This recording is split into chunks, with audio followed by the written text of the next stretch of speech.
ओम नमः शिवाय। ओम नमः शिवाय। हर हर महादेव। आज আপনাদের সামনে তুলে ধরব শিবলিঙ্গ বলতে কি বুঝি আর শিবলিঙ্গ বলতে কি কি বোঝায়। অনেকে এই শিবলিঙ্গকে নিয়ে বিকৃতি করে, উপহাস করে, হাসি ঠাট্টা তামাশা করে।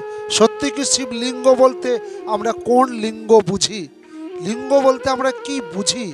এই শিব কথার অর্থই বা কি? তবে চলুন আমরা জেনে নিই। শিব কথার অর্থ হচ্ছেন কল্যাণময়, যিনি প্রেমের সাগর, যিনি খুশির সাগর, আনন্দের সাগর, জ্ঞানের সাগর।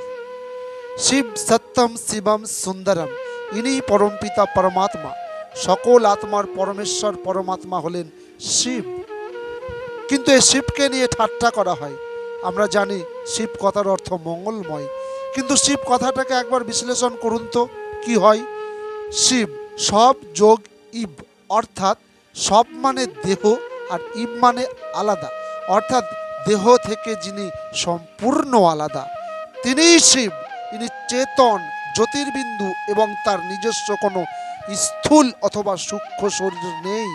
ইনিই পরমাত্মা। ইনি ব্রহ্মা বিষ্ণু শঙ্কর লোক অর্থাৎ সূক্ষ্ম দেবলোক থেকে দূরে ব্রহ্মলোকে মুক্তিধামে বাস করেন। ইনি ত্রিমূর্তি। তাহলে লিঙ্গ কথার অর্থ কি? লিঙ্গ কথার অর্থ হচ্ছে চিহ্ন, প্রতীক।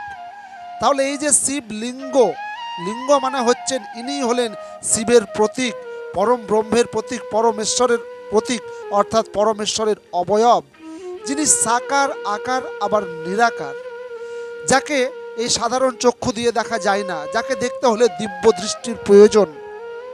তো যারা দিব্য দৃষ্টি অর্জন করেছিলেন তাদের ধ্যান যোগের দ্বারা তারা প্রভুকে দেখেছিলেন যে তিনি ঝলমলে জ্যোতির্লিঙ্গ, যার কোনো রূপ নেই, যাকে দেখতে পাওয়া যায় না, শুধু আলোই আলোই ভর্তি। তখন সেই সব মহান ঋষিরা, ঋষিগণেরা তার একটা অবয়ব দিয়েছিলেন। এই পরম ব্রহ্মের অবয়ব, এই মূর্তি হচ্ছে শিবলিঙ্গ, যার হাত নেই, পা নেই, চোখ নেই, মুখ নেই, একটা সিম্বল, একটা প্রতীক। ইনি হলেন জ্যোতির্লিঙ্গম, জ্যোতির্ময়ের একটা অবয়ব, একটা দেহ তৈরি করা হয়েছে সেই রকম। ইনি মানুষের মতন দেখতে নয়, ইনার সূক্ষ্ম শরীর নেই, যেহেতু ইনি ঈশ্বর।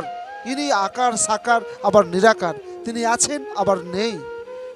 অর্থাৎ এই লিঙ্গ কথার অর্থ তার অবয়ব, অর্থাৎ প্রকৃত প্রতীক। কিন্তু আমরা লিঙ্গ বলতে কি বুঝি? লিঙ্গ বলতে আমাদেরকে কি বোঝানো হয়? সম্পূর্ণটাই ভুল বোঝানো হয়। এই লিঙ্গ বলতে সেই লিঙ্গ নয়। যারা এই ধর্মটাকে নিয়ে হাসি ঠাট্টা তামাশা করে তারা রাশি রাশি পাপে জর্জরিত হবেন। শত শত যুগ তাদেরকে নরক যন্ত্রণা ভোগ করতে হবে। যারা শিব নিন্দা করে, যারা শিবের নামে কুৎসা করে, যারা ঈশ্বর দেবতা ভগবানের নামে কুৎসা করে, যারা ভুল বুঝিয়ে বেড়ায়, মনে রাখবেন মানুষের দুইটি গুণ, একটা দৈবী গুণ, একটা আসুরি গুণ। এই ঈশ্বরের নামে যারা কুৎসা করে, উপহাস করে, ধর্মকে নিয়ে যারা উল্টো পাল্টা বলে বেড়ায়, তারাই হলো অসুর, কলি যুগের অসুর। তারা কলি যুগের অসুর, এটা মনে রাখবেন। তাদের টাটকা টাটকা চমকদারি কথা, তাদের কথাতে মানুষ ভেলকিতে ভুলে যায়। মানুষ তো আর বইপত্র পুরাণ পড়ে না, ফলে মানুষের এই চমকদারি কথা শুনে মানুষ ভাবে সত্যি তো এটাতে যুক্তি রয়েছে, এটা এরকমই। কিন্তু না, তিনি মন গড়া যুক্তি দেখালেই সেটা সত্য নয়। মন গড়া একটা মন্তব্য করে আপনাকে বুঝিয়ে দিলেই সেটা সত্য নয়। সেটা আপনার শুনে ভালো লাগতে পারে, কিন্তু সেটা সঠিক তথ্য নয়। সব সময় মনে রাখবেন, এই যে লিঙ্গ নিয়ে আমরা হাসাহাসি করি, এই লিঙ্গই হচ্ছে পরমপিতা পরমাত্মা শিব বাবার অবয়ব, শিব বাবার মূর্তি। তাই দেখবেন কোথাও কোনো রকম যদি শিব বাবার নামে ভুল কথা বলে, উৎসাহ করে, আপনারা শুনবেন না।